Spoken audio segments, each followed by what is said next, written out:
మాట్లాడుతూ సుబ్రహ్మణ్య స్వామికి అగస్త్యుడు చెప్తాడు, ఇలా కాశీ నుంచి సుబ్రహ్మణ్య స్వామి చెప్తాడన్నమాట. ఏమని చెప్తాడంటే, నేను కాశీలో మీరు చెప్తాను, మీరు కాశీలో నేను ఏదో కొన్ని యాత్రలు చేయలేదేమో, ఏదో ఒక రోజు తిని పడుకొని నిద్రపోయానేమో, అందుకు దండపాటు నేను చూడలేదేమో, అది కోపం వచ్చి నన్ను తరివేస్తాడు. లేకపోతే కాలభైరవుడికి అష్టమి రోజు, లేకపోతే ఈ యొక్క ఆదివారం మంగళవారం వెళ్ళలేదేమో, కాలభైరవుడికి కోపం వచ్చి నన్ను పంపించాడేమో. ఇంకొక దండపాండికి ఇలా చేసేదేమో, మంగళవారం నేను మంగళగౌరి దగ్గరికి వెళ్ళలేదేమో. అంటే ఆయన ఇలా ఒకటొకటి గుర్తు తెచ్చుకొని, అంటే కాశీలో మనం ఉంటేనంట రోజుకు 3 గంటలు నిద్రపోవాలి.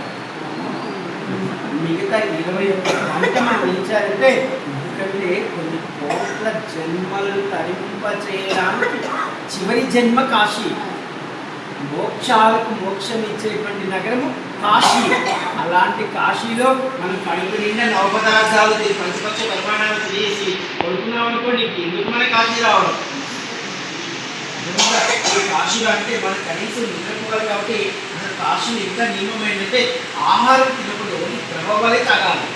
ఎందుకంటే మనం ఎక్కువ కడుపు నిండా తిన్నామనుకోండి, 100 రోజుల్లో అది మనకి దొరుకుతుంది. అందుకని ఎక్కువ 1 గంటలకు ఒకసారి ద్రవ మామిడి రసమో లేకపోతే ఏదో ఒకటి ఇస్తూ కాశీ ఎంత అమ్ముని తిరిగే ప్రయత్నం చేయాలి. ఎందుకంటే ఎక్కడ ఈశ్వరలింగం ఉందో, ఎక్కడ ఏ దేవి ఉన్నాడో, ఎక్కడ ఏ మహాత్ముడు ఉందో, అందుకనే కదా కాశీ అనగానే 3 కాళ్ళు చెప్పారు. కళ్ళు బాగుండాలి, కాళ్ళు బాగుండాలి, డబ్బులు బాగుండాలి. కాళ్ళు బాగున్నాయి అనుకోండి, డబ్బులు లేకపోయినా పర్వాలేదు, అన్ని తిరిగేస్తారు. 4 సార్లు పోయామనుకోండి, మనకి విశ్వనాథ గుడిలో కూడా మనకి ఏది దర్శనం చేయలేదు అనుకోండి, ఒక 10 సార్లు పోయి ఆ నిలబడ్డానికి 11 సార్లు వాడే పంపిస్తాడు మామయ్య. అర్థమైందా?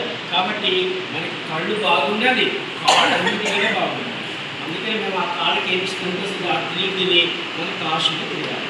ఎందుకంటే ఒకవేళ మనం పొరపాటుని కాశీలో ఉండి ఇలా తిరిగి కాశీ విశ్వనాథుడి అనుగ్రహం పొంది ఆయనలో కలవకుండా మళ్ళీ వెళ్ళామనుకోండి, ఇక ఎన్ని జన్మలు పడుతుందో మనం కాశీ రావడానికి.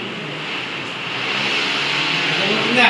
ఎందుకంటే ఇంక ఎలా పుడతామో తెలియదు, మళ్ళీ ఎలా పుట్టాక మన మతం ఎలా ఉంటుందో తెలియదు అనకూడదు. కానీ మళ్ళీ ఏ ముస్లింలో పడ్డామనుకోండి, ఏ ముస్లింలు వాళ్ళలో పుట్టామనుకోండి, మీకు పాయ ఉన్నదంతా. అర్థమైందా? లేదు కృష్ణుల్లో పుట్టామనుకోండి, ఎక్కడో వాళ్ళు ఫారిన్లో పోతారు, వాళ్ళకి ఎటువంటి ఆచారాలు లేదు. వీళ్ళనే కొన్ని ఆచారాలు కొంటుంటాయి, ఇది బయట ఉండాలి కాబట్టి. అక్కడికి వెళ్ళామనుకోండి, ఇంకా అన్నీ పోతాయి. అర్థమైందా? ఈ విధంగా మనము అందుకని కాశీలో మనం ఒక నిమిషం కూడా, అంటే నిమిషం నుండి మన 60 సెకండ్లు కూడా 1 సెకండ్ కూడా వదలకూడదు కాశీ. కానీ ఏదో చెప్తా కదా, జల్లిడి పట్టేసేయాలి.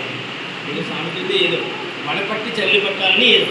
ఈ విధంగా విశ్వనాథుడు ఆనతి మేరకు మందర పర్వతం వచ్చాడు. ఆయనకు అర్థమైపోయింది, ఓ విశ్వనాథుడు అని కబురు పెట్టి పిలిచాడంటే ఏదో పెద్ద పనే ఉంది అనుకుని వైకుంఠంలో ఉన్నటువంటి వాళ్ళందరూ కూడా పిలిచాడు. నేను పోతున్నాను, మళ్ళీ వస్తాను రాను అంటే అక్కడున్న వాళ్ళు కూడా అనుకుంటారు, అయ్యో మా గురువు గారు మీరే వెళ్ళిపోతున్నారు కాబట్టి మీతో పాటు మేము కూడా వచ్చేస్తాం. కాబట్టి వీళ్ళందరూ మనకి కాశీ వచ్చారు. అయితే ఈ కాశీలో మనము ఎక్కడైతే విష్ణువు ఇవి కడుక్కున్నాడో, కాళ్ళు చేతులు కడుక్కున్నాడో, ఇవన్నీ చేశారు కదా.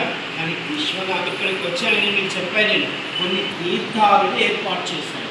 అంటే విష్ణువుతో పాటు వచ్చిన పరివారము కొన్ని తీర్థాలు, అక్కడ ఒక విష్ణుమూర్తి ఒక రూపాన్ని కూడా దాల్చారు. ఆ రూపము ఈరోజు నేను అవన్నీ చెప్పే ప్రయత్నం చేస్తాను. ఈరోజు ఒక్కొక్కటి చెప్తాను, మీరు కూడా పలికే ప్రయత్నించండి. అయితే మీరు ఎలా పలకాలంటే, నిజంగా ఆ తీర్థం ఉందో లేదో పక్కన పెట్టండి, లేదా నిజంగా ఆ తీర్థం ఉందని భావన చేయండి. ఆ తీర్థం దగ్గరికి వెళ్ళాము మనము.